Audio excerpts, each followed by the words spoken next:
Bonjour tout le monde, pour cette recette j'ai besoin de poulet, là c'est les restes de mon poulet rôti, mais ça peut être des escalopes, des cuisses ou peu importe.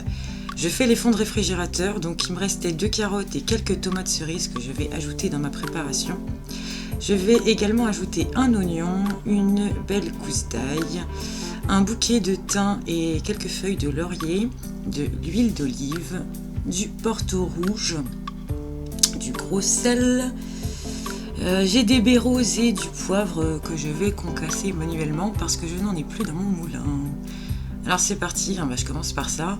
Je vais prendre quelques baies roses et quelques quelques grains de poivre noir que je vais venir moudre à la main.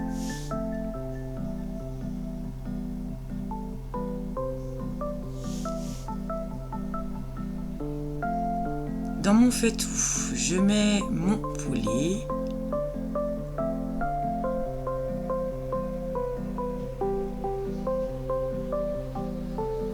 J'y ajoute mon bouquet de thym et 3 feuilles de laurier.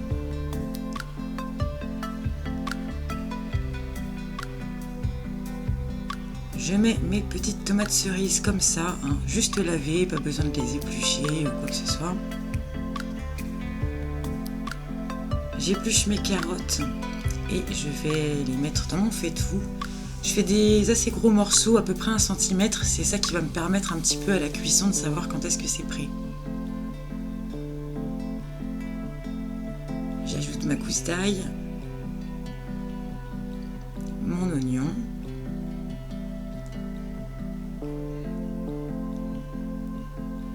j'ajoute mon poivre et mes baies concassées, 2 belles pincées de gros sel, un filet d'huile d'olive assez généreux et un filet de porto rouge, pareil, j'y vais assez généreusement en général. J'y ajoute l'équivalent d'un grand verre d'eau. Et hop, c'est parti, ça part en cuisson à feu doux et pendant au moins 1 heure. Alors je viens vérifier de temps en temps, l'eau va s'évaporer assez rapidement, donc je viens de temps en temps jeter un coup d'œil et si besoin rajouter de l'eau.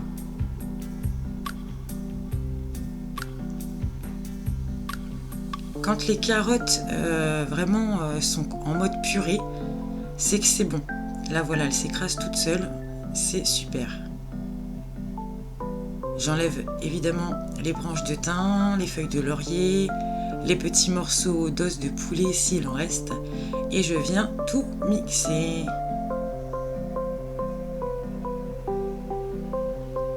Une fois que c'est fait, je remets tout dans mon faitout et ça repart en cuisson à feu doux pour au moins 5 à 10 minutes, histoire d'évaporer le surplus d'humidité.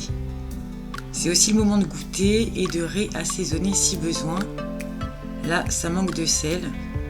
Mettez ce que vous voulez, même si vous voulez une pointe de curcuma, de paprika, de noix de muscade, vous mettez ce que vous voulez. Bon là, du coup voilà, comme je vous ai dit, 5-10 minutes pour assécher la préparation. Là, c'est encore chaud, je vais mettre directement en pot. Si vous stérilisez, c'est à chaud aussi qu'on remplit dans des pots en verre prévus à cet effet et il faudra du coup 4 heures de stérilisation. Moi perso, ils vont être mangés dans la semaine, donc j'ai pas besoin de les stériliser, ils vont aller au frais.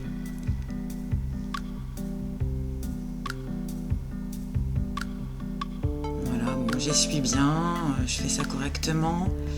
Et voilà cette superbe rillette, vraiment une texture savoureuse, c'est très très bon. Et puis c'est bientôt le week-end, alors pour l'apéro de ce week-end, ça va être super sympa. Allez, bisous bisous, à bientôt.